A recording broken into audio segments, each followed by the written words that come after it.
ये प्रसन्न प्रपन्नाय दास्यत्यात्मानमप्यज। अजन्मा भगवान जो अजन्म है, जो दिव्य है, हजारों लाखों लाखों लक्ष्मी भी जिनको प्राप्त करने के लिए तड़पती रहती हैं, ऐसे भगवान भागवत धर्म का पालन करने वाले के ऊपर प्रसन्न हो जाते हैं और प्रसन्न होकर बीक जाते हैं, अपने आप को सौंप देते हैं। फिर भक्त भगवान के साथ कुछ भी करे, अपने आप को आत्मानम अपि दास्यति, अपने आप को दे देते हैं। इस संसार में कोई व्यक्ति कितना भी प्रसन्न हो जाए अपने आप को दे सकता है? बोल सकता है मैं तेरा गुलाम बन जाऊंगा, लेकिन बनता कोई नहीं है। इस संसार में बोलते ना, यदि ऐसा हो गया तो मैं तेरा गुलाम बन जाऊंगा। भगवान बोलते भी हैं और बन भी जाते हैं। अर्जुन के गुलाम बन गए, अर्जुन के रथ के ड्राइवर बन गए। किसी को यह बात समझ में नहीं आई कि अखिल ब्रह्मांड नायक सुदर्शन चक्रधारी अर्जुन के ड्राइवर हैं। 2-5 हजार की नौकरी करने से नौकरी वाले का काम कर लिया, शूद्र का काम। क्यों? आखिर क्यों? क्योंकि भागवत धर्म का पालन किया था अर्जुन ने। देवी यशोदा जिन्होंने भागवत धर्म का पालन किया और कृष्ण को अपने रस्सी के बंधन में बांध दिया। नमामीश्वरं सच्चिदानन्दरूपं लसत्कुण्डलं गोकुले व्रजमानं। नमामीश्वरं सच्चिदानन्दरूपं लसत्कुण्डलं गोकुले व्रजमानं। यशोदाभियोलूकलाघवमानं परामृष्टमत्यन्ततो धृत्य गोप्या। यशोदाभियोलूकलाघवमानं परामृष्टमत्यन्ततो धृत्य गोप्या। यशोदाभियोलूकलाघवमानं परामृष्टमत्यन्ततो धृत्य गोप्या। यशोदाभियोलूकलाघवमानं परामृष्टमत्यन्ततो धृत्य गोप्या। यशोदा मैया ने कृष्ण को बांध दिया। दिवाली के दिन कृष्ण के लिए माखन बना रही थी। सुबह भोर में ब्रह्म मुहूर्त में जगकर एकदा गृहदासीषु यशोदानंद गेहिनी कर्मांतर नियुक्ता सुनिर्म मंत्र स्वयं दधी। बहुत सुंदर वस्त्र पहनकर कृष्ण के लिए माखन बना रही थी। कृष्ण आए और उस समय कृष्ण यशोदा के स्तन के दूध पान कर रहे थे। तब तक रसोई घर में चूल्हे के ऊपर दूध गर्म हो रहा था, उसके उबलने की आवाज आई। यशोदा ने सोचा कि मेरे स्तन का दूध तो कहीं नहीं जाएगा, लेकिन उस दूध को नहीं उतारूंगी तो बिगड़ जाएगा। कृष्ण के लिए ही वह दूध था। कृष्ण दूध पी रहे थे, लेकिन कृष्ण को उठाकर बाजू में रखा और दौड़कर रसोई घर में चली गई। और यहां कृष्ण को क्रोध आ गया। पहले दूध पीने का लोभ हुआ, पहले दूध पीने की कामना उत्पन्न हुई, और जब काम पूर्ण हुआ तो दूध पीने का लोभ हुआ, और जब यशोदा ने दूध पिलाना छोड़ दिया तो कृष्ण को क्रोध उत्पन्न हो गया। इतना क्रोध हुआ कि लो, मैं मेरा धाम छोड़कर, ये लक्ष्मियों की सेवा छोड़कर, सोने के श्रृंगार छोड़कर, ये सब कुछ छोड़कर इस यशोदा के घर पर आया और 50 रुपया लीटर दूध के लिए मुझे छोड़कर चली गई। हमारी कोई वैल्यू ही नहीं इस संसार में। क्रोध आ गया। भगवान की अद्भुत लीला कृष्ण को समझना अत्यंत कठिन है। वही कृष्ण भगवद गीता में कहते हैं, त्रिविधम नरकस्य इदम द्वारम नाशनम आत्मन काम क्रोध तथा लोभ तस्मात् एतत्त्रयम् त्यजेत। हे अर्जुन, काम क्रोध और लोभ नरक के सीधे द्वार हैं, उसे त्याग देना चाहिए। और वही काम क्रोध और लोभ कृष्ण के जीवन में प्रकट हो गया है। दूध पीने की कामना जब पूर्ण हुआ तो और दूध पीने का लोभ, और नहीं मिला तो क्रोध। अंतर क्या है? हमारे जीवन में भी काम क्रोध लोभ होता है और कृष्ण के जीवन में भी काम क्रोध लोभ होता है। हमारे जीवन में काम क्रोध लोभ होता है हमारे लिए, लेकिन कृष्ण जब काम क्रोध लोभ करते हैं तो अपने भक्तों को सुखी करने के लिए करते हैं। यह है कृष्ण की अद्भुतता। कृष्ण को क्रोध आया, बोले सुबह से इस मटके में मेहनत कर रही है, एक पत्थर उठाया, मटका फोड़ दिया। फूटा तो फूटा, हा? लेकिन फोड़ने के बाद अफसोस हुआ, यार नहीं फोड़ा होता तो अच्छा था, हा? क्योंकि अब दही माखन छाछ सब कुछ बहने लगा। कृष्ण सोचने लगे कहाँ भागूं कहाँ छिपूं। उखल के ऊपर चढ़कर पर्दे के पीछे छिप गए। यशोदा आई, देखा मटका फूटा हुआ है। इसके पहले भागवत में वर्णन है, बहुत सारी गोपियां शिकायत लेकर आती थी। वत्सान मुंचती क्वचित असमये क्रोध संजात हास। अपना गाँव लेव नंद रानी, हम कहूँ अनंग बसेगी जाए। अनेकों गोपियों ने शिकायत करके रखी थी कि ये कृष्ण जो है हमारे घर पर चोरी करता है, ये करता है, वो करता है। लेकिन यशोदा ने आज तक उन गोपियों के ऊपर विश्वास नहीं किया था। लेकिन अपने घर पर ही जब मटका फूटा, यशोदा को कंफर्म हो गया कि ये चोरी करता ही होगा। जब अपने घर पर ऐसा करता है तो दूसरों के घर पर क्या नहीं कर सकता है। तुरंत यशोदा कृष्ण को सीख देने के लिए हाथ में छड़ी उठाई, कहाँ गया ढूंढने लगी। पर्दे के पीछे उखल के ऊपर छिपे हुए थे। कृष्ण दौड़ने लगे, यशोदा मैया हाथ में छड़ी लेकर कृष्ण के पीछे पीछे दौड़ने लगी। गोकुल की गलियों में कृष्ण आगे आगे दौड़ रहे हैं, यशोदा मैया पीछे पीछे दौड़ रही हैं। आज कृष्ण ने यशोदा को बहुत दौड़ाया और कृष्ण ने देखा कि अब माँ मुझे पकड़ने के लिए इतना परिश्रम कर रही हैं, बेचारी थक रही हैं, पसीना निकल रहा है। तुरंत भगवान श्री कृष्ण यशोदा के हाथ में आ गए।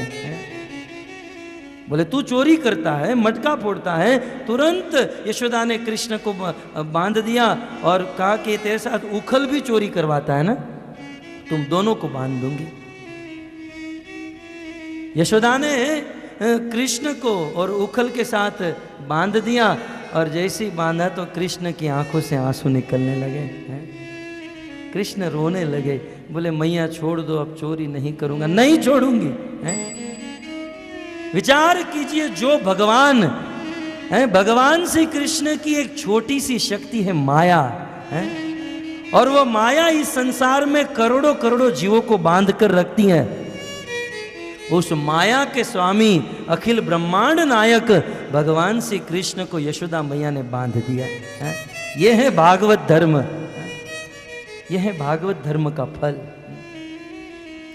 बांध दिया, कृष्ण रोने लगे हैं?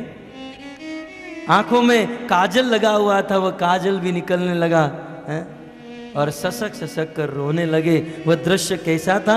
सत्यव्रत मुनि लिखते हैं, रुदंत मुहुर नेत्रम युग्ममृजंतम कराम्भोज युग्मेन सातंक नेत्रम।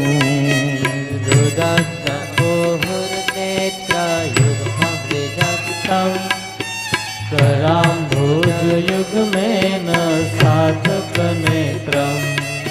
रुदंत मुहुर्नेत्रं युग्ममृजन्तं कराम्भोज युग्मेन सातंक नेत्रम्। रुदंत मुहुर्नेत्रं युग्ममृजन्तं कराम्भोज युग्मेन सातंक नेत्रम्। मोहश्वासकं पात्रीरेखाककण्ठ स्थित ग्रीव दामोदरं भक्तिबदम्। मोहश्वासकं पात्रीरेखाककण्ठ स्थित ग्रीव दामोदरं सत्यव्रत मुनि कहते हैं अनेकों श्लोकों में, 9 श्लोक में इस लीला का, इस दृश्य का वर्णन करते हैं। अंत में कहते हैं कि मैं कृष्ण को प्रणाम नहीं करता हूँ, मैं यशोदा को भी प्रणाम नहीं करता हूँ, नंद बाबा को भी प्रणाम नहीं करता हूँ, मैं तो प्रणाम करता हूँ उस रस्सी को जिस रस्सी के द्वारा कृष्ण को बांध दिया है। नमस्तेस्तु दाम्ने स्फुरदीप्तिदाम्ने त्वदीयोदरायाथ विश्वस्य दाम्ने। नमस्तेस्तु दाम्ने स्फुरदीप्तिदाम्ने त्वदीयोदरायाथ विश्वस्य दाम्ने। नमो राधिकाये त्वदीया प्रियाये, नमो नन्तलीलाय देवाय तुभ्यं। नमो राधिकाये त्वदीया प्रियाये, नमो नन्तलीलाय देवाय तुभ्यं। नमो राधिकाये त्वदीया प्रियाये, नमो नन्तलीलाय देवाय तुभ्यं। नमो राधिकाये त्वदीया प्रियाये, नमो नन्तलीलाय देवाय तुभ्यं। हाँ, नमो राधिकाये त्वदीया प्रियाये, नमो नन्तलीलाय देवाय तुभ्यं। नमो राधिकाये त्वदीया प्रियाये, नमो नन्तलीलाय देवाय तुभ्यं। राधा दामोदर राधा दामोदर राधा दामोदर राधे।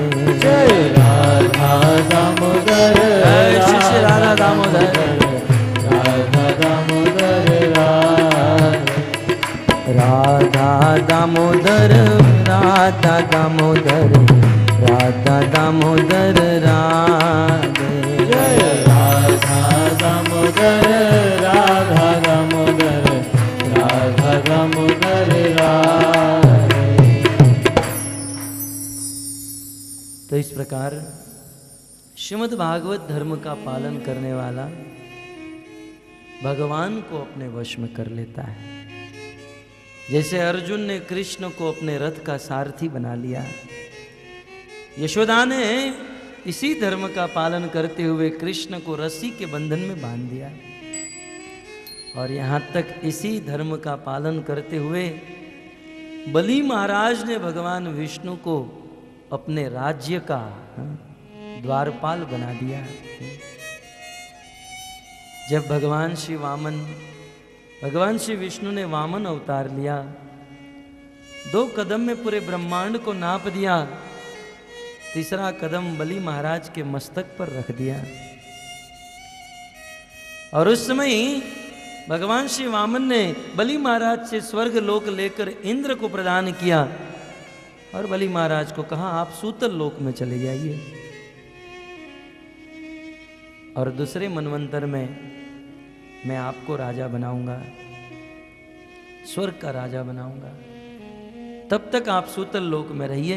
बलि महाराज ने निवेदन किया, प्रभु सूतल लोक में आपके भक्त नहीं होंगे, आप नहीं होंगे, आपका दर्शन दुर्लभ हो जाएगा, मैं आपका स्मरण कैसे करूंगा, आपकी भक्ति कैसे करूंगा।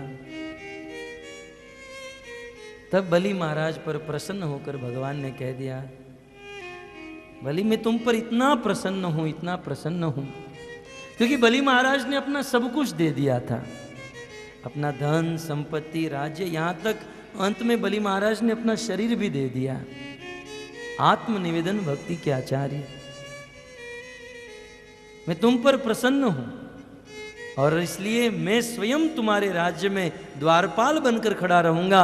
जब तुम प्रवेश करोगे मेरा दर्शन करना, बाहर निकलते हुए मेरा दर्शन कर लेना। बलि महाराज के वहां भगवान विष्णु चले गए, और वहां वैकुंठ में 1 दिन 2 दिन 3 दिन पतिदेव घर पर नहीं आए। लक्ष्मी जी ने नारद जी को फोन किया, તમારા ભાઈ ઘરે નથી આવ્યા, સવારના ઓફિસે ગયા છે, फोन किया होगा कि वो नहीं आए। नारद जी ने कहा आपको पता नहीं, पुराणों में ये कथा है। बोले आपको पता नहीं, आपके पतिदेव तो सूतल लोक में बलि महाराज के वहां द्वारपाल बन चुके, अब वो नहीं आने वाले हैं। लक्ष्मी देवी ने कब कहा तो मैं किसकी सेवा करूंगी, मैं प्रभु की सेवा किए बिना रह नहीं सकती हूँ। नारद जी आप तो एक्सपर्ट हो ये सब काम करने में, कुछ उपाय बताओ ना। हा? नारद जी ने कहा सोचने दो। नारद जी ने कहा एक उपाय है। क्या उपाय? बोले रक्षाबंधन आ रही है, बलि महाराज को भाई बना लो। हा? नारद मुनि ने सारा प्लान दे दिया। प्लान के मुताबिक देवी लक्ष्मी सूतल लोक में रक्षाबंधन के दिन बलि महाराज के पास आई, बलि महाराज के हाथ में राखी बांधी और भैया मेरे राखी के बंधन को निभाना, एक गाना भी गा लिया। बलि महाराज उत्साह में आ गए, लक्ष्मी मेरी बहन है। राखी बांधने के बाद बलि महाराज ने कहा बहन मैं तुमसे प्रसन्न हूँ, तुम्हें जो चाहिए वो मांग लो। लक्ष्मी जी ने कहा तुम्हारे जीजाजी को छोड़ दो, उसे मेरे साथ लेकर जाने दो। बलि महाराज ने कहा कोई बात नहीं, जीजाजी को लेकर जाओ। तो लक्ष्मी और भगवान विष्णु जा रहे थे। प्रभु विष्णु ने वापस आकर कहा कि आप चिंता मत करो, अभी तो मैं जा रहा हूँ, चतुर्मास में वापस आ जाऊँगा, 4 महीने के लिए मैं यहाँ पर रहूँगा। खैर कहने का तात्पर्य यह है कि भगवान भागवत धर्म का पालन करने वाले भक्तों के हाथ में बिक जाते हैं। वे अपने आप को आत्मानम अपि दास्यति, अपने आप को प्रदान कर देते हैं। तो इस प्रकार निमि महाराज ने नव योगेश्वर जी को भागवत धर्म बोलने के लिए मजबूर कर दिया। और नारद मुनि वसुदेव जी को एक श्लोक में कहते हैं, श्री नारद उवाच एवं ते निमिना पृष्ठा वसुदेव महत्तमा प्रतिपूज्यान् ब्रुवन् प्रीत्या ससदस्यर्द्विजं नृपम्। एवं हे वसुदेव जी, आप जान रहे ना कथा की लिंक, आप जानते हैं ना, ये कथा नैमिषारण्य में सूत गोस्वामी 88,000 ऋषि मुनियों को सुना रहे हैं, और यही कथा सुखदेव गोस्वामी महाराज परीक्षित को सुना रहे हैं। और सुखदेव गोस्वामी कहते हैं कि नारद मुनि ने यह कथा वसुदेव जी को सुनाई थी, इसलिए नारद उवाच है। और नारद जी वसुदेव जी को क्या कहते हैं कि ये कथा नव योगेश्वर जी ने निमि महाराज को सुना रही थी। एक चार कथा चल रही है, 4 संवाद। तो नारद जी कहते हैं एवं इस प्रकार से निमि महाराज ने भागवत धर्म के विषय में पूछा। हे वसुदेव जी, वह नव योगेश्वर जी महत्तमा, वो महान भक्त थे, महान थे, महत्तर और महत्तम, जो सबसे श्रेष्ठ भक्त थे। ऐसे नव योगेश्वर जी को पूछा। प्रतिपूज्यान ब्रुवन प्रीत्या ससदस्य ऋत्विजम नृपम। और उस समय नव योगेश्वर जी के मुख से किन किन लोगों ने भागवत धर्म के विषय में सुना, ध्यान से सुनिए, गिना रहे हैं कौन कौन सुन रहा था वह कथा नव योगेश्वर जी के मुख से, ये भागवत धर्म की। तो कहते हैं ससदस्य, वहां पर जितने भी सदस्य बैठे थे सब लोग सुन रहे थे। ऋत्विज, जो लोग यज्ञ कर रहे थे, जो ऋत्विज थे, यज्ञ कर रहे थे ब्राह्मण,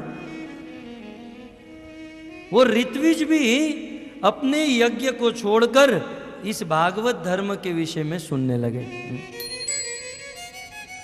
और कहते हैं राजा निमि महाराज तो सुन ही रहे थे, तो सदस्य, ऋत्विज, राजा, ये सब लोग सुनने लगे। भक्तों, श्रीधर स्वामी इस श्लोक की टीका में लिखते हैं कि जिस समय भागवत धर्म का उपदेश दिया जा रहा हो, जहां पर भागवत कथा हो रही हो वहां पर सारे कार्य को छोड़कर एक ही कार्य करना चाहिए, वो है भागवत को सुनना। कुछ लोग कहते हैं हम भगवान की माला गूंथेंगे तो नहीं चलेगा, नहीं चलेगा।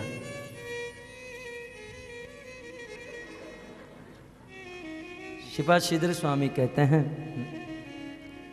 भगवान की माला गूंथने की बात तो दूर ही, यज्ञ करेंगे तो भी नहीं चलेगा। चाहे नैमिषारण्य की बात हो या निमि नव योगेश्वर का प्रसंग हो, दोनों जगह पर यज्ञ चल रहा था।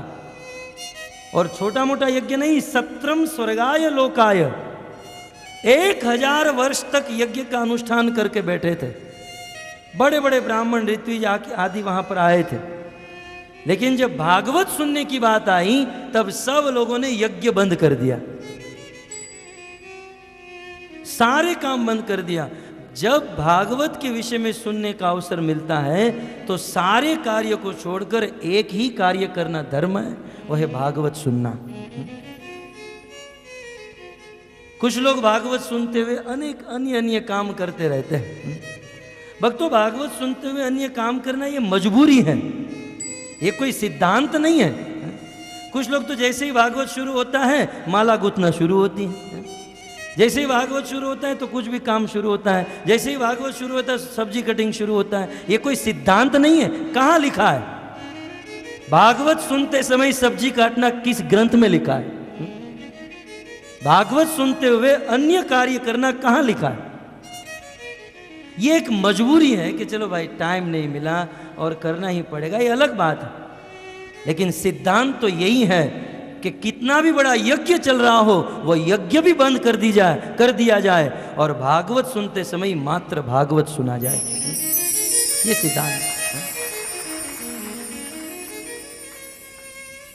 और श्रीपाद श्रीधर स्वामी कहते हैं कि संसार में बहुत सारे कार्य हैं, परंतु जब किसी भक्त के मुख से भागवत सुनने का मौका मिले, इससे बड़ा कार्य और कोई नहीं है। अतः आप विचार कीजिए, भागवत अलौकिक वस्तु है। इस संसार में साधारण ज्ञान प्राप्त करने के लिए, भौतिक ज्ञान प्राप्त करने के लिए हमारे बच्चे स्कूल में जाते हैं।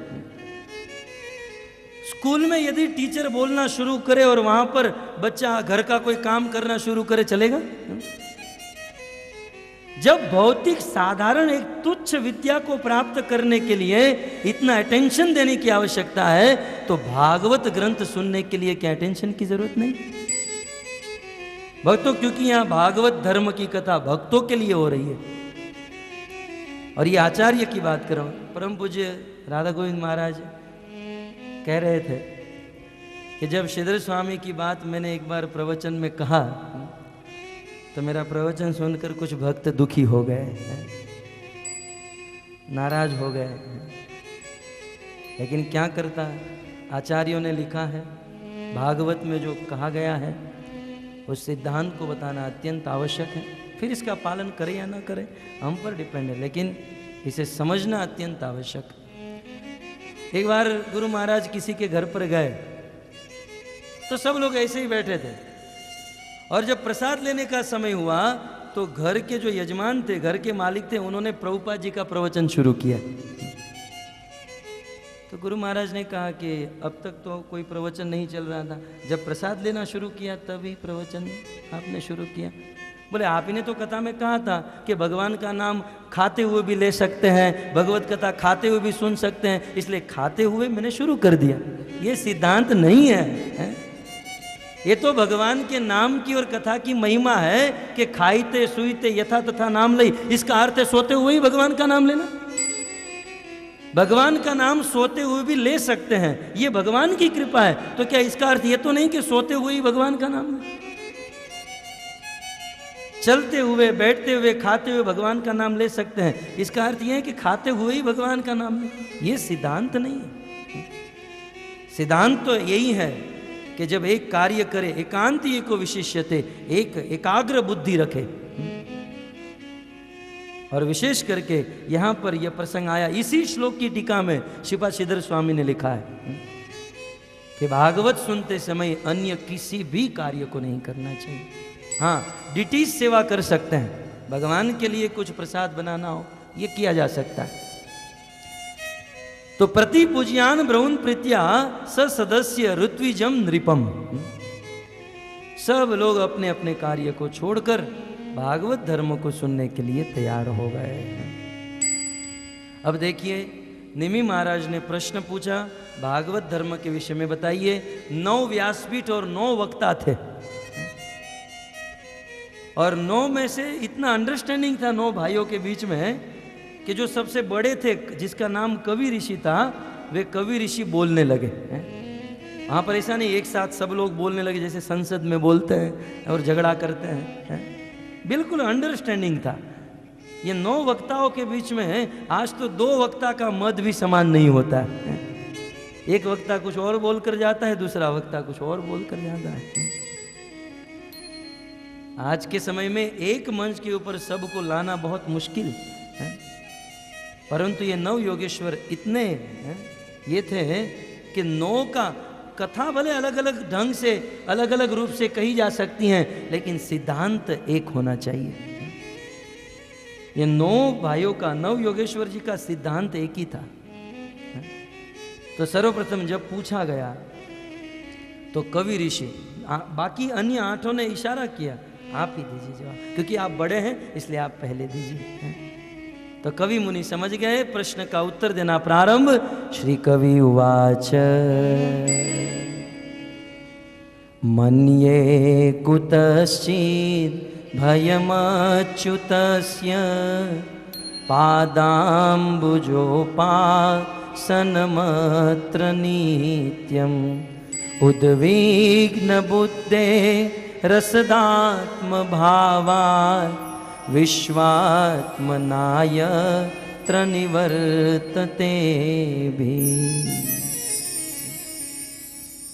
बहुत सुंदर कवि ऋषि बता रहे हैं। प्रथम श्लोक में सार में बता रहे हैं कि मनिए, निमि महाराज आप पूछना चाहते हैं कि आत्यंतिक कल्याण क्या है, तो यदि आप मुझे पूछो तो आत्यंतिक कल्याण इस संसार के जीव का इसी में है। अकुतश्चित्य भयम अच्युतस्य पादाम्बुजम उपासनम अत्र नित्यम मन्ये। इस संसार में अच्युतस्य, यहां पर भगवान श्री कृष्ण का एक नाम दिया गया अच्युत, क्योंकि भगवान श्री कृष्ण का रूप कभी च्युत नहीं होता है। च्युत माने गिरना, पतन होना। कृष्ण का रूप कभी गिरता नहीं है। कृष्ण का धन, कृष्ण का धाम, कृष्ण के भक्त, अतः भगवान को अच्युत कहा गया। तो कैसे कहते हैं, ऐसे अच्युतस्य, भगवान श्री कृष्ण की अच्युतस्य कैसे हैं, तो कहते हैं अच्युतस्य पादाम्बुजम उपासनम। भगवान श्री कृष्ण के पादाम्बुजम, चरण कमलों की उपासना ही मैं इस संसार में सबसे श्रेष्ठ मानता हूं। ये प्रथम वाक्य। कृष्ण के चरणों की उपासना, कृष्ण के चरणों की भक्ति ही इस संसार में श्रेष्ठ है और नित्य है। तो अच्युतस्य पादाम्बुजम, भगवान श्री कृष्ण के चरण को चरण नहीं कह रहे हैं, पादाम्बुज कह रहे हैं। अच्युतस्य पादाम्बुज, अंबुज का अर्थ होता है कमल। भगवान श्री कृष्ण के चरण कमल के समान है, पादाम्बुज। पादाम्बुज, कवि ऋषि कह रहे हैं कि अच्युतस्य पादाम्बुज, भगवान श्री अच्युत के, कृष्ण के पादाम्बुज माने चरण कमल। इतना तो समझ में आया। इसका अर्थ है कृष्ण के चरण कमल है, कृष्ण के चरण है। तो भाई चरण है तो उसका हाथ भी होगा ना, कि खाली पांव ही होगा हा? यदि चरण है तो हस्त भी, हाथ भी होंगे। यदि हाथ है तो धड़ भी होगा, यदि धड़ है तो मस्तक भी होगा। इसका अर्थ यह है अच्युतस्य पादाम्बुजे माने भगवान श्री कृष्ण साकार है, निराकार नहीं है। सबसे पहला सिद्धांत, भागवत धर्म का सबसे पहला सिद्धांत दे दिया। थोड़ी सी बुद्धि लगानी होगी, ये सब टेक्निकल श्लोक है। तो अच्युतस्य पादाम्बुज, भगवान श्री कृष्ण के चरण कमल, इसका प्रथम अर्थ है कृष्ण के चरण है तो हाथ भी है।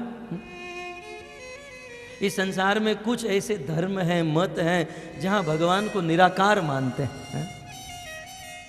एक बार हमारे गुरु महाराज अमेरिका के एयरपोर्ट पर वेटिंग कर रहे थे फ्लाइट की। उस समय वो बैठे थे, एक मुसलमान व्यक्ति महाराज जी के पास आया और इनाम जप रहे थे। बोले आप ये क्या कर रहे हैं? बोले भगवान का, कृष्ण का नाम ले रहा हूं। बोले कृष्ण कौन है? तो महाराज जी ने कहा वेणुम कोणंतम अरिविंद दलायताक्षम, जिनकी आंखें कमल जैसी हैं, जो त्रिभंग ललित हैं, उनके रूप का वर्णन किया। तो उसने कहा नहीं, भगवान का कोई रूप नहीं है। महाराज जी ने कहा कि कृष्ण ही अल्लाह है, अल्लाह ही कृष्ण है, सब एक ही है। तो उस मुसलमान आदमी ने कहा कि अल्लाह का कोई रूप नहीं, अल्लाह निराकार है। बहुत बहस हुई, अल्लाह निराकार, अल्लाह निराकार, बहुत कहा उसने। तब महाराज जी ने कहा ठीक है, जैसे मैं यहाँ पर भगवान की प्रार्थना करता हूँ, वैसे आप लोग भी प्रार्थना करते होंगे। बोले हाँ, हम नमाज पढ़ते हैं, दिन में बहुत बार नमाज पढ़ते हैं। बोले नमाज का अर्थ क्या होता है? बोले नमाज जब हम पढ़ते हैं तब भगवान को प्रार्थना करते हैं, भगवान को स्तुति करते हैं। बोले भगवान को स्तुति करते हो ना? बोले हाँ। तब महाराज जी ने उस मुसलमान को कहा कि आप लोग नमाज पढ़ते हो, भगवान की स्तुति करते हो, क्या भगवान आप लोगों की स्तुति सुनते हैं? बोले हाँ, अवश्य सुनते हैं, भगवान हमारी स्तुति सुनते हैं। तो इसका अर्थ है कि उस भगवान के कान तो होंगे, है? क्योंकि बिना कान के कोई कैसे सुनेगा, है कि नहीं? है? आप इतना तो मानते हो ना कि अल्लाह आपकी स्तुति सुनते हैं, तो कान तो होंगे, बिना कान के सुनाई नहीं देता। बोले हाँ, कान तो होंगे। तो कान कहाँ हवा में होंगे? है? कान होंगे तो धड़ होगा, तो हाथ भी होगा, हाथ होगा तो पांव भी होगा। इसलिए मैं कहता हूं अल्लाह निराकार नहीं, साकार है। अच्युतस्य पादाम्बुजम, वास्तव में भक्तों तत्व से यदि देखा जाए तो भगवान साकार है। वैसे भगवान को निराकार मारने वाले भी गलत नहीं है, परंतु उनका ज्ञान अपूर्ण है। क्योंकि भगवान एक है, परंतु उनके 3 फेज हैं, ब्रह्म के रूप में, परमात्मा के रूप में और साकार भगवान के रूप में। ब्रह्म के रूप में भगवान कण कण में है, परमात्मा के रूप में जन जन के हृदय में है, और साकार स्वरूप में भगवान अपने धाम में रहते हैं। तो जो लोग मात्र भगवान को ब्रह्म मानते हैं, निराकार, वो झूठ नहीं, गलत नहीं है, लेकिन वो अपूर्ण ज्ञान है। जो लोग भगवान को मात्र ब्रह्म और परमात्मा मानते हैं, ये भी गलत नहीं है, परंतु ये अपूर्ण है। परंतु जो व्यक्ति भगवान को ब्रह्म, परमात्मा और साकार स्वरूप से मानते हैं, ये पूर्ण ज्ञान है। वदन्ति तत्तत्विदस्तत्वम यत् ज्ञानम अद्वयम ब्रह्मेति परमात्मेति भगवान इति शब्दते। तो इस प्रकार सर्वप्रथम तो हमें इन बातों से ये समझना चाहिए कि भगवान का स्वरूप है, भगवान का एक बहुत सुंदर रूप है, भगवान निराकार नहीं है अरे संसार में। और दूसरी चीज, भगवान का रूप है तो वह रूप कैसा है? तो कहते हैं अच्युतस्य, अच्युत के भगवान का रूप जो है पादाम्बुज, भगवान के चरण कमल के समान है। तो इसके उपलक्षण से यह भी समझना होगा कि भगवान के हाथ भी कमल के समान है, भगवान का मुख भी वदन कमल, हस्त कमल, चरण कमल, वक्ष कमल, नाभि कमल, भगवान के प्रत्येक अंग कमल के समान सुंदर है? प्रत्येक अंग, भगवान का सारा अंग सुंदर। परम पूज्य राधा कृष्ण प्रभु 2 दिन पहले सुना रहे थे। कई बार मन में ऐसा प्रश्न हो सकता है कि हमारे शास्त्रों में आचार्यों ने भगवान कृष्ण के अंगों की उपमा कमल के साथ क्यों दी? क्योंकि कमल भी इस संसार की एक वस्तु है, एक फूल है। कमल भी प्राकृत जगत का ब्रह्मा द्वारा सृष्टि किया गया एक फूल है। तो भगवान परब्रह्म अत्यंत सुंदर भगवान की उपमा ब्रह्मा की सृष्टि के साथ क्यों दी? भक्तों, यदि आप विचार करो तो वास्तव में कमल जो है ब्रह्मा की बनाई हुई सृष्टि नहीं है। कमल जो है ब्रह्मा की बनाई सृष्टि नहीं है, क्योंकि कमल तो ब्रह्मा जी से पहले प्रकट हो गया था भगवान विष्णु की नाभि से। भगवान विष्णु की नाभि से पहले कमल उत्पन्न हुआ और कमल के बाद ब्रह्मा जी उत्पन्न हुए। इसलिए कमल ब्रह्मा की सृष्टि नहीं, कमल अपराकृत वस्तु है। अतः भगवान के सारे अंग, भगवान का शरीर सुंदर।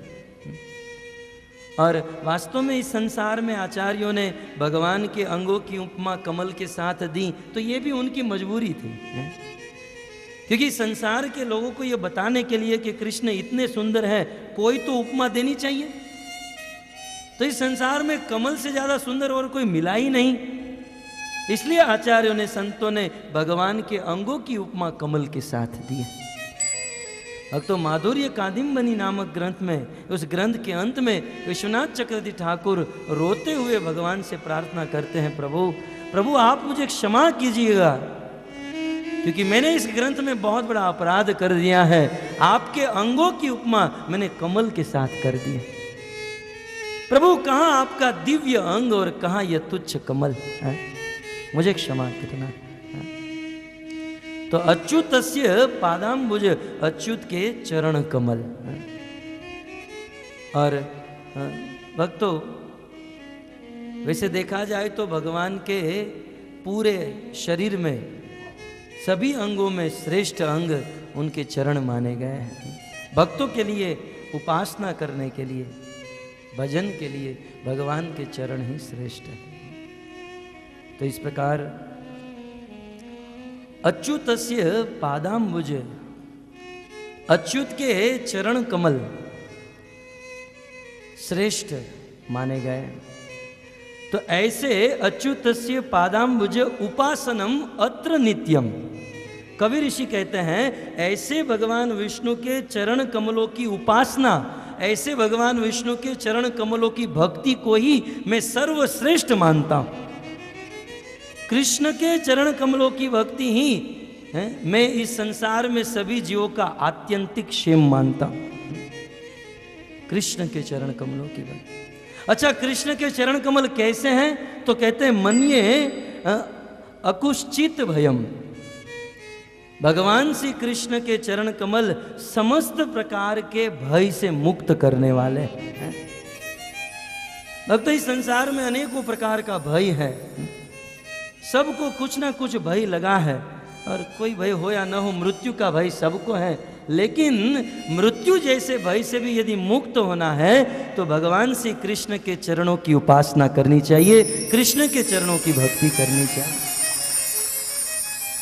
मन्ये कुतश्चित भयम अच्युतस्य पादाम्बुजोपासन मत्र नित्यम।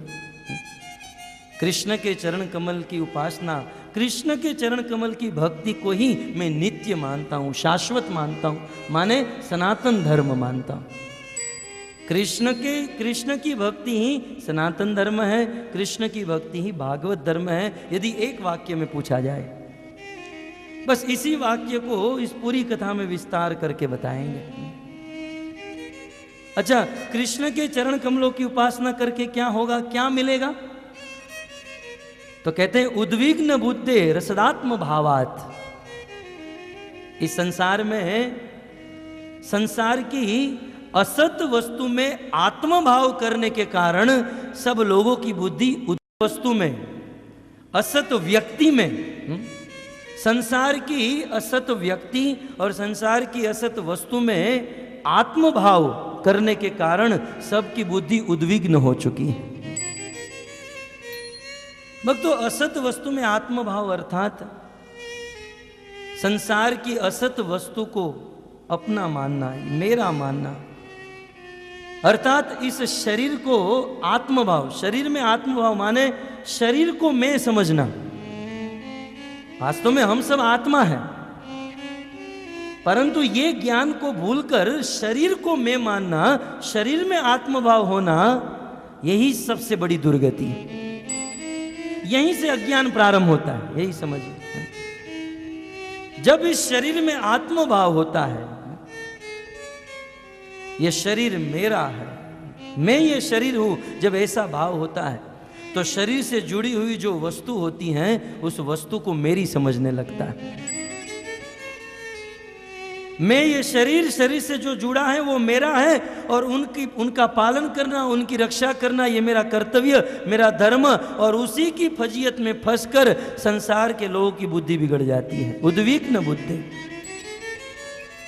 संसार के लोगों की बुद्धि बस अपने शरीर का ध्यान रखना, अपने शरीर से जुड़े हुए हैं उनका ध्यान रखना, उनका पालन पोषण, और यही करते हुए उद्विग्न बुद्धि से सब लोग घूम रहे हैं। तो असत व्यक्ति और असत वस्तु में आत्मभाव कर लेने के कारण सबकी बुद्धि उद्विग्न हो चुकी है। परंतु ऐसा उद्विग्न बुद्धि वाला व्यक्ति यदि अच्युतस्य पादाम्बुज उपासनम, यदि भगवान श्री कृष्ण के चरण कमलों की भक्ति करता है तो वह उद्विग्न बुद्धि से मुक्त हो जाता है और भगवान के चरणों को प्राप्त कर लेता है। उनकी जो चिंता है, शोक, टेंशन, सबसे मुक्त हो जाता है। और क्या मिलता है? विश्वात्मना यत्र निवर्तते भी। इस संसार में विश्व आत्मना, संसार में कुछ लोग विश्व को, इस संसार में विश्व को, संसार को आत्मना अपना मान चुके हैं और उसमें आसक्ति कर चुके हैं। तो विश्व में आसक्ति होने के कारण अनेकों प्रकार के भय से सब लोग बंधे हुए हैं। विश्व में, संसार की वस्तु में आसक्ति होने के कारण अनेकों प्रकार का भय सताता है। परंतु यदि अच्युत के, भगवान श्री कृष्ण के चरणों की कोई भक्ति करता है तो इन आसक्ति से मुक्त होकर निवर्तते भी, वह व्यक्ति पूर्ण रूप से संसार के भय से मुक्त हो जाता है। यदि कोई व्यक्ति इस भगवान श्री कृष्ण के चरणों की भक्ति करता है तो भागवत धर्म को एक शब्द में बताए तो इस भागवत धर्म का अब लक्षण बता रहे हैं। लक्ष्यते अनेन इति लक्षण, जिस लक्षण से उस वस्तु का परिचय हो उसे लक्षण कहते हैं। भागवत धर्म का स्वरूप लक्षण बताते हुए श्री कवि ऋषि निमि महाराज को कहते हैं, ये वे भगवता प्रोक्ता उपायात्मलब्धये अंज पुंसाम विदुषाम विद्वी भागवतान हितान। ये वे भागवता प्रोक्ता उपायात्म लब्धये। ये भागवत धर्म की विशेषता क्या है, इसका स्वरूप लक्षण क्या है? तो कहते हैं ये वे भागवता, ये भागवत धर्म के विषय में प्रउक्ता, प्रकृष्ट रूपेण जो उपदेश दिया, कहते हैं वो कौन है? वो साक्षात भगवान। भागवत धर्म के मूल वक्ता, भागवत धर्म के वक्ता साक्षात भगवान। कहते हैं भगवता, भगवान ने ही अपने मुख से भागवत धर्म का उपदेश दिया है। क्यों? उपाया ही आत्मलब्धये। अब इस भागवत धर्म से आत्मलब्धये, ताकि संसार के जीव इस भागवत को सुनकर आत्मलब्धये, भगवान को प्राप्त कर जाए, जिससे भगवान की प्राप्ति हो जाए। इसलिए भगवान ने यह उपदेश स्वयं अपने मुख से दिया है। भक्तों, इस संसार में वर्णाश्रम आदि अन्य धर्मों का उपदेश भगवान ने मनु महाराज, याज्ञवल्क ऋषि इत्यादि के द्वारा दिलवाया। मनु महाराज और याज्ञवल्क ऋषि के मुख से यह वर्णाश्रम धर्म का उपदेश कहवाया, परंतु भागवत धर्म का उपदेश भगवान ने स्वयं अपने मुख से दिया। अर्जुन को माध्यम बनाकर भगवत गीता के रूप में, उद्धव जी को माध्यम बनाकर श्रीमद् भागवत में, ब्रह्मा जी को माध्यम बनाकर चतुर्श्लोकी के रूप में, और भगवान ऋषभ देव ने, कपिल देव ने, साक्षात भगवान ने स्वयं भागवत धर्म का उपदेश संसार के जीवों के कल्याण के लिए, ताकि भगवान की प्राप्ति हो जाए। भगवान चाहते हैं कि इस संसार में भूला भटका जीव भगवान के पास वापस पहुंच जाए। भक्तों, भगवान से विमुख होकर जब जीव इस संसार में फंसता है तो भगवान को बड़ा कष्ट होता है। भगवान चाहते हैं कि जो जीव मेरे साथ रहना चाहिए वो जीव मुझे भूलकर संसार में भटक रहा है और अनेकों प्रकार के दुख भोगत रहा है। और जब तक ये संसार का जीव भागवत धर्म का पालन नहीं करेगा तब तक वो मेरे पास नहीं आ सकता। इसलिए माया मुग्ध जीवे नाही स्वतः कृष्ण ज्ञान। इस संसार में माया में फंसे हुए जीवों को स्वतः शास्त्र का, भगवान का ज्ञान नहीं हो सकता। जीवेर कृपाए कैल कृष्ण वेद पुराण। और इसलिए जीवों पर कृपा करने के लिए ये वे भगवता प्रोक्ता, भगवान ने स्वयं अपने मुख से भागवत धर्म का उपदेश दिया। और कैसा उपदेश? तो कहते हैं अंजम पुंसाम अविदुषाम। विदुषाम माने विद्वान और अविदुषाम माने मूर्ख।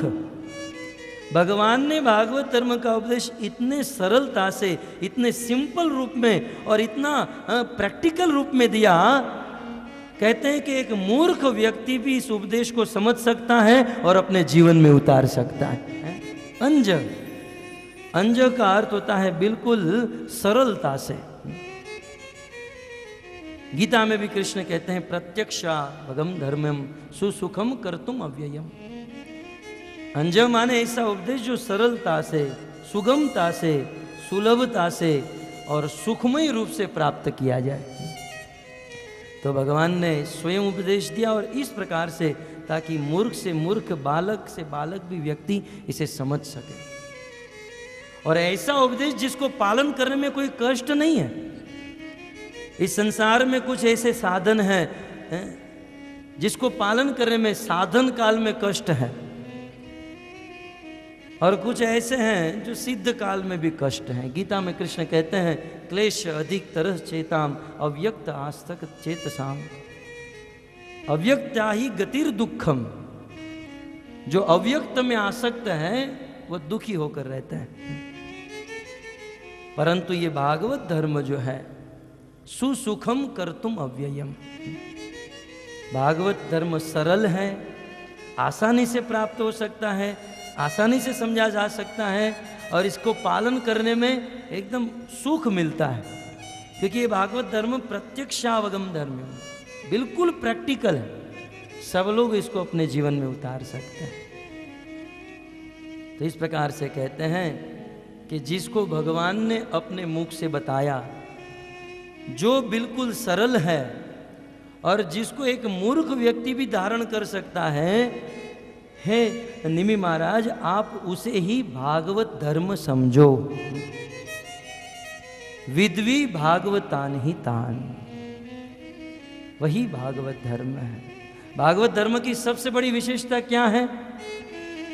बहुत सुंदर एकदम ये विशेष श्लोक बताते हुए कहते हैं, हम जिस मार्ग का अवलंबन किए हैं, कृष्ण भक्ति के मार्ग में जो लोग चल रहे हैं, इस कृष्ण भक्ति का मार्ग कितना सरल है और इस कृष्ण भक्ति के मार्ग की क्या महिमा है, इस बात को कवि ऋषि बताते हुए कहते हैं, यानास्थाय नरो राजन न प्रमादेत करहिचि धावन मिलीयवानेत्रे न स्खलित न पते दिह। यानास्थाय नरो राजन, हे राजन, जो व्यक्ति इस स्थान पर, इस रास्ते पर चलता है, अर्थात अच्युतस्य पादाम्बुज उपासनम, भगवान श्री कृष्ण के चरण कमलों की जो भक्ति करता है और कृष्ण भक्ति के मार्ग में जो व्यक्ति चलता है, वो मार्ग कैसा है? तो सर्वप्रथम कहते हैं न प्रमाद्येत कर ही चित। इस कृष्ण भक्ति के मार्ग में किसी भी प्रकार का विघ्न नहीं है। कर ही चित, कभी भी कृष्ण भक्ति के साधकों को विघ्न नहीं आते हैं। न प्रमाद्येत। और मान लो यदि कृष्ण भक्ति करते हुए कृष्ण भक्त के जीवन में कोई विघ्न आ भी गए, यदि बाई चांस कोई विघ्न आ गया, तो उसे यही समझना चाहिए कि पहाड़ के समान दुख आने वाला था, परंतु कृष्ण की भक्ति के कारण वह पहाड़ जैसा दुख सरसों के दाने के समान हो गया। जहां पांव कटने वाला था वहां ठोकर आकर मैं बच गया है।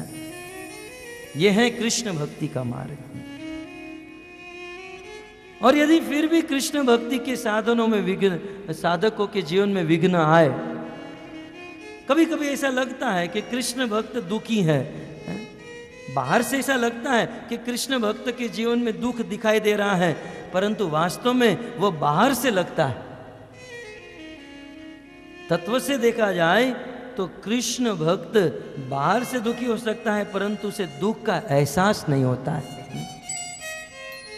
श्रीमद् भागवत में मदन मारुत और देववधुगण बद्रिकाश्रम में नर नारायण की स्तुति करते हुए कहते हैं, त्वाम सेवताम सुरकृता बहुवोन्तराया स्वोको विलंघ्य परमं व्रजताम पदम ते नान्यस्य बर्हिषि बलिदंत स्वभागान दत्ते पदम त्वमविता यदि विघ्न मूर्धनि।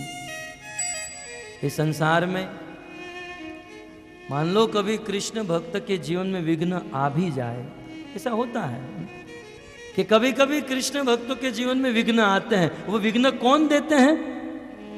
तो कहते हैं त्वाम सेवताम, है कृष्ण आपकी जो सेवा करता है, आपकी जो भक्ति करता है, आपकी जो साधना करता है, उनके जीवन में बहुवो अंतर आया, कभी कभी बहुत विघ्न आते हैं।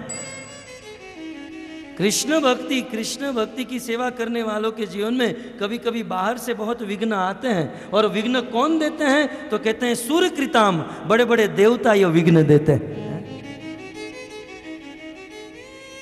कृष्ण भक्त के जीवन में विघ्न कौन देते हैं? सूर्यकृताम, बड़े बड़े देवता।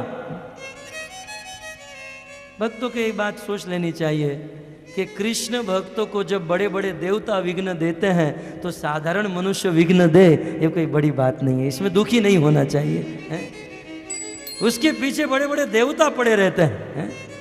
आप विचार कीजिए, हिरण्याकश्यप ने 36,500 वर्ष तक भक्ति की, किसी ने विघ्न दिया? रावण ने तपस्या की, किसी ने विघ्न नहीं दिया। देवताओं को उपासना करने में कोई विघ्न नहीं दिया। लेकिन नारद मुनि जैसे ही हिमालय में गए, समाधि लग गई, तुरंत कामदेव आया विघ्न देने के लिए। भक्तों के जीवन में कभी कभी देवताओं के द्वारा विघ्न दिया जाता है। सूर्यकृता, क्यों देवता क्यों कृष्ण भक्तों को विघ्न देते हैं? क्योंकि स्वर्ग में रहने वाले देवता सोचते हैं कि आज तक यह मनुष्य हमारे पांव के तलवे में रहता था। स्वर्ग ऊपर है, पृथ्वी लोक नीचे है, और वैकुंठ लोक जो है स्वर्ग से भी ऊपर है। देवता सोचते हैं कि आज तक यह मनुष्य हमारे पांव के तलवे के नीचे रहता था, अब कृष्ण की भक्ति करने चला है और हमारे मस्तक पर जाकर बैठेगा, हम नहीं जाने देंगे। देवताओं के द्वारा विघ्न। भागवत के 11, 4 और 10वें श्लोक में कहते हैं कि देवताओं के द्वारा विघ्न मिलता है, परंतु कृष्ण भक्त के जीवन में कितना भी बड़ा विघ्न आ जाए, भगवान श्री कृष्ण की कृपा से वह कृष्ण भक्त उस विघ्न के मस्तक के ऊपर पांव रखकर अपनी भक्ति में विचरण किया करते हैं। उसे किसी भी प्रकार का अंतराय नहीं पड़ता। कभी कभी ऐसा लगता है कि बाहर से कृष्ण का भक्त बहुत दुखी है, लेकिन वे अंदर से दुखी नहीं, अंदर से तो कृष्ण प्रेम का फल खाते रहता है, कृष्ण प्रेम रूपी फल का आस्वादन करता है। एक कवि ने बहुत सुंदर दृष्टांत दिया कि जैसे गांव में कभी कभी गर्मी की ऋतु होती है, दोपहर का समय होता है, ऊपर से सूर्य तप्त, नीचे से पृथ्वी तप्त है, और एक छत के नीचे, पतरे के नीचे एक चूल्हा है, और उस चूल्हे के ऊपर एक स्त्री भोजन पका रही है। भोजन पकाते समय सूर्य की गर्मी, पृथ्वी की गर्मी और उस चूल्हे की गर्मी लगती हैं, पसीने से लथपथ हो जाती हैं, और वहाँ से निकलने वाला आदमी सोचता है कि यह स्त्री कितनी दुखी है। उस समय देखने वाले व्यक्ति को लग सकता है कि ये स्त्री कितनी दुखी है। बाहर से वह स्त्री दुखी लग सकती हैं, लेकिन अंदर से वह स्त्री प्रसन्न है, क्योंकि सोचती हैं कि ये जो भोजन बना रही हूँ ये मेरा बेटा खाएगा, ये मेरा पति खाएगा। और उस कर्तव्य के कारण, कर्तव्यनिष्ठ होने के कारण, उस कर्तव्य निभाने के कारण उस स्त्री के हृदय में आनंद होता है, सुख होता है। वैसे भक्तों के जीवन में बाहर से दुख दिखाई देता है, जितने भी भक्त हुए सबके जीवन में दुख दिखाई देता है, परंतु वो दुख भक्त को स्पर्श नहीं होता है। तो प्रथम न प्रमाद्येत करिचित, प्रथम तो भक्त के जीवन में कभी विघ्न आते नहीं है, और यदि भक्त के जीवन में विघ्न आ गए तो भक्त का कुछ बिगाड़ नहीं सकते हैं, सीधी बात।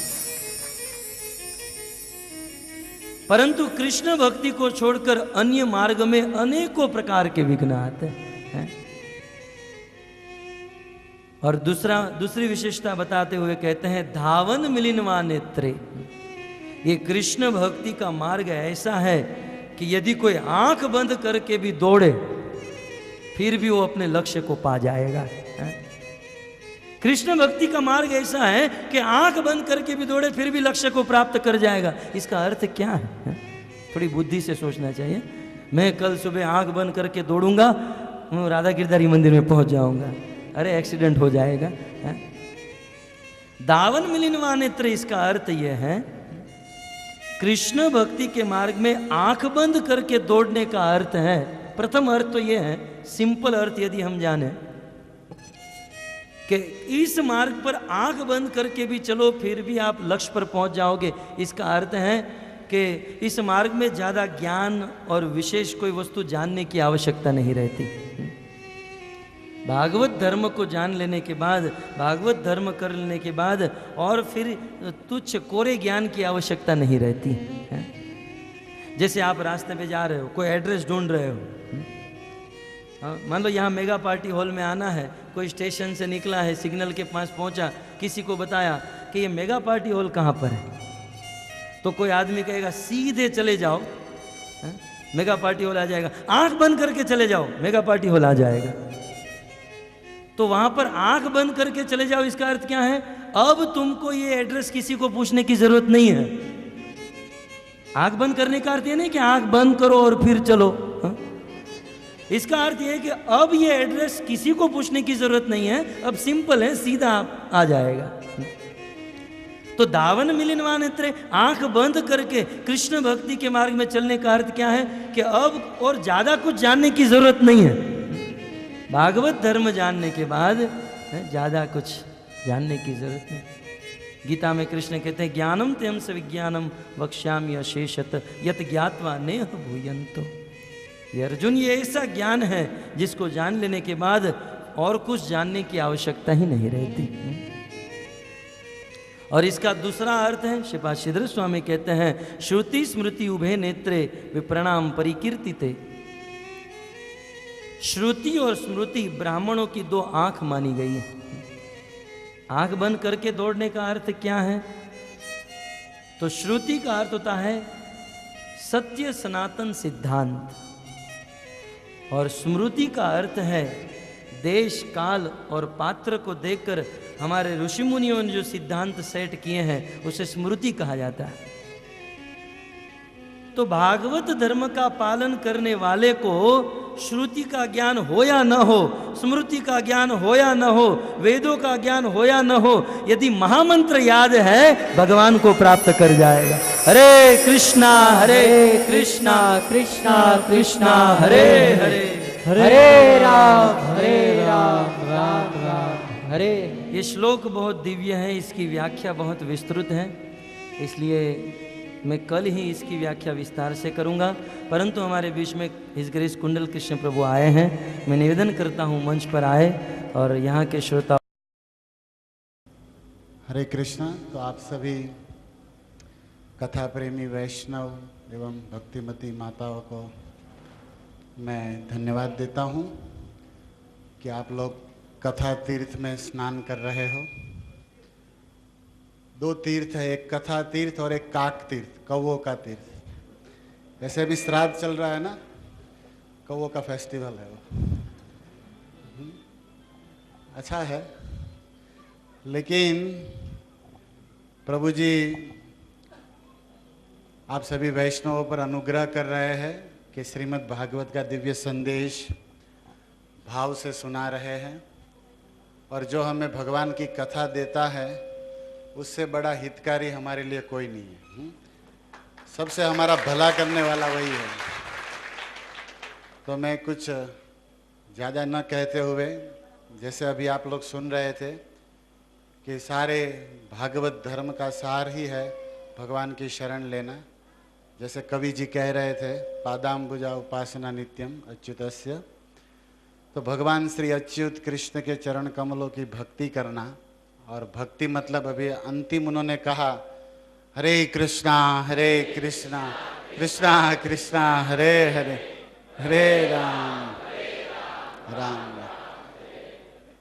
भक्ति मतलब भगवान का नाम लेना। और आप भगवान के नाम ले रहे हो, भगवान की शरण में हो, तो भगवान निश्चित रक्षा करते हैं। और सारे धर्मों का सार यही है। तो एक छोटी बात बता के मैं समाप्त करूं। श्रील प्रभुपाद एक बार लंदन में अपने शिष्यों के साथ मॉर्निंग वॉक पर थे। तो लॉन जैसे गार्डन होता है ना, ग्रीन घास, उस पर चल रहे थे। तो प्रभुपाद जी ने पूछा अपने शिष्यों से कि so the grass on the earth, आप इस पृथ्वी पर उगे हुए घास को देखिए। तो सबने देखा नीचे। तो फिर प्रभुपाद जी ने कहा कि ठीक से देखिए, some grass is green, some is yellow. कुछ पीला कलर का घास है और कुछ हरा कलर का घास है। तो सबने कहा हाँ हाँ दिख रहा है। प्रभुपाद जी ने कहा वाई, क्यों, ऐसा क्यों है? तो कोई कह रहे हैं थिंक, सोचने लगे सब कि जमीन का प्रॉब्लम है, या हवा ठीक से नहीं मिला, पानी ठीक से नहीं गिरा, ऐसे सब सोचने लगे। प्रभुपाद जी ने कहा कि जो ये येलो ग्रास है, जो ग्रास पीला हो चुका है, उसका जमीन से, उसके मूल से कनेक्शन टूट चुका है, इसलिए ये सूख रहा है, इसलिए पीला हो गया है। और जिसके मूल जमीन में फिट है, कनेक्ट है, वो हरा भरा है। इसी तरह आप अगर कृष्ण से जुड़े रहेंगे तो हैप्पी, हरे भरे रहोगे। और कृष्ण से, भक्ति से, शरणों से कनेक्शन टूट गया तो आपको सूख जाना है। तो गीला, फिर वो ऐसे ही है। तो ये भागवत की बात है। कुंती महारानी कहती है नेयम शोभिष्यते तत्र यथेदानी गदाधरा त्वत्पदेरंकिता भाति स्वलक्षण विलक्षिते। हे कृष्ण, कुंती महारानी जब भगवान द्वारिका से जा रहे थे तो यही कहती है कि आप जब हस्तिनापुर में थे हमारे साथ, तो आपके चरण कमलों से, आपकी उपस्थिति से सारी पृथ्वी हरी भरी है, शोभायमान है, पर्वतों से भी मणि निकल रहा है आपकी उपस्थिति, आपके चरणों के कारण। तो अभी पादाम्बुजा उपासना नित्यम, भगवान के चरणों से जो जुड़ा है वो हमेशा सुखी रहेगा, आनंद में रहेगा, क्योंकि भगवान उसकी स्पेशल सुरक्षा करते हैं, उसे योगक्षेमम जैसे गीता में वे कहते हैं। और भगवान से आप जुड़े रहना चाहते हो, उनकी शरण में रहना चाहते हो, तो ऐसे शुद्ध भक्तों के संग में आइए, और वे जो भागवत से, गीता से भक्ति का संदेश देते हैं, उनको केवल सुनिए ही नहीं, सुनते समझते हुए जीवन में उतारिए। हमारी ये भागवत कथा परम पूज्य श्री लाल गोविंद प्रभु जी बार बार आपको सुना रहे हैं। उनका सार यही है कि वे चाहते कि आप सभी प्रेमी बन जाओ। आप लोग ज्ञानी तो हो ही हो, सब पंडित हो, ज्ञानी हो, विरक्त भी हो, इसलिए तो सब कुछ छोड़ के यहाँ आते हो। बम्बई की मारा मारी से छुटकर आप महामंत्र ले रहे हो, तो ये कोई सब हो आप। लेकिन सार है कि बस गोपियों ने जैसे कृष्ण कृष्ण प्रेम, कृष्ण नाम, कृष्ण संकीर्तन, चैतन्य महाप्रभु कहते हैं कृष्ण नाम हईते हबे संसार मोचन। आप कृष्ण का नाम लोगे, आपके संसार के सारे कर्म दुख सब मोचन छूट जाएंगे, आप उससे मुक्त हो जाओगे। कृष्ण नाम हईते पाबे कृष्ण र चरण, और कृष्ण के नाम का कीर्तन करोगे तो भगवान श्री कृष्ण के चरण कमलों को आप पा जाओगे। हरे कृष्णा कृष्णा कृष्णा हरे हरे, हरे राम राम राम। तो और भी 3-4 दिन इस यज्ञ के भागवत कथा प्रेम है, आप लोग भाव से पधारिए, मित्र परिवार को लाइए। और इन भगवत कथा से बड़ा कुछ नहीं है त्रिभुवन में, इस तरह भगवान और भगवान की कथा में अंतर नहीं है। और भक्तों का संग इतना दुर्लभ है कि जैसे निमि जैसे राजा भी इसको पाकर धन्य मानते थे, और हमें प्रभुपाद की और वैष्णव की कृपा से ये मिल रहा है। तो बहुत बातें हैं कहने सुनने के लिए, लेकिन लाखन की लाख कहूँ, करोड़ों की एक बात, लाखों करोड़ों बात का सार ये है कि महामंत्र लीजिए।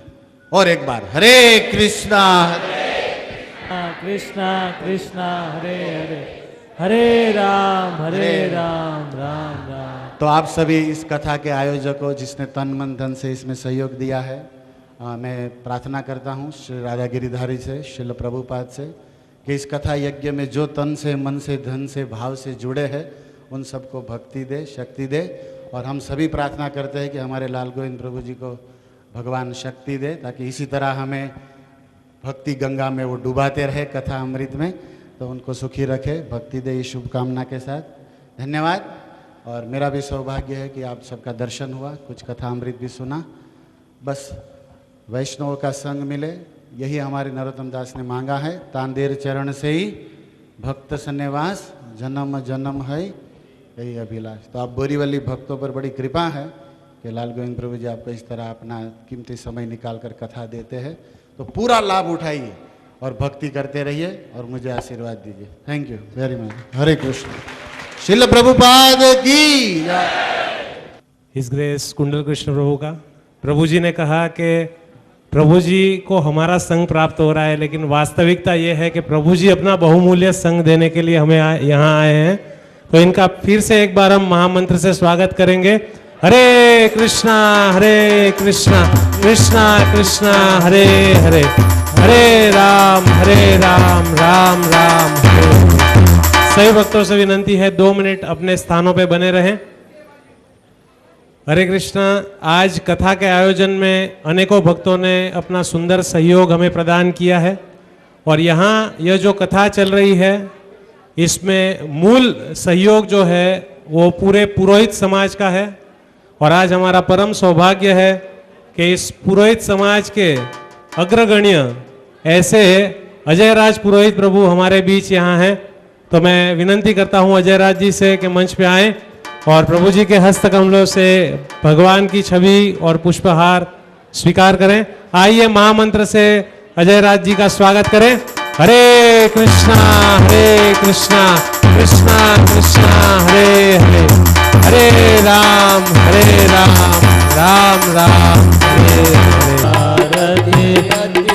पावन पुराण के धर्म भक्ति विज्ञान खान के धर्म भक्ति विज्ञान खान की महापुराण भागवत निरमल महापुराण भागवत निरमल सुखमुख विगलित निगम कल्प फल सुखमुख विगलित निगम कल्प फल परमानंद सुधार समय फल परमानंद सुधार समय फल लीलारति रस रस निदान की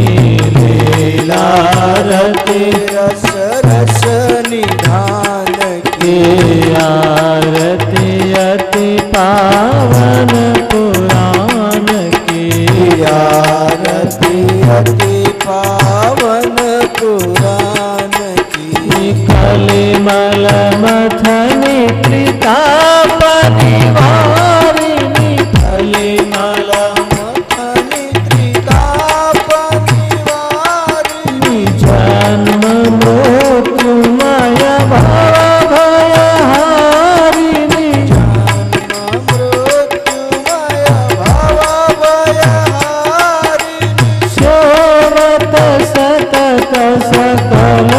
सुखकारिणी सेवत सतत सकल सुखकारिणी सुनो सभे हरि चरित दान के सुनो सभे हरि चरित दान की आरती अति पावन पुराण की आरती अति पावन पुराण की विषय विलास विमोह विनाशिनी विषय विलास विमोह विनाशिनी विमल विराग विवेक विकासिनी विमल विराग विवेक विकासिनी भगवत तत्व रहस्य प्रकाशिनी भगवत तत्व रहस्य प्रकाशिनी परम ज्योति परमात्म ज्ञान की परम ज्योति परमात्म ज्ञान की आरती अति पावन पुराण की आरती अति पावन पुराण की परमहंस मुनि मन उल्लासिनी परमहंस मुनि मन उल्लासिनी रसिकर दय रस रास विलासिनी रसिकर दय रस रास विलासिनी भुक्ति मुक्ति रति प्रेम सुदासिनी भुक्ति मुक्ति रति प्रेम सुदासिनी कथाय किंचन प्रिय सुजानकी कथाय किंचन प्रिय सुजानकी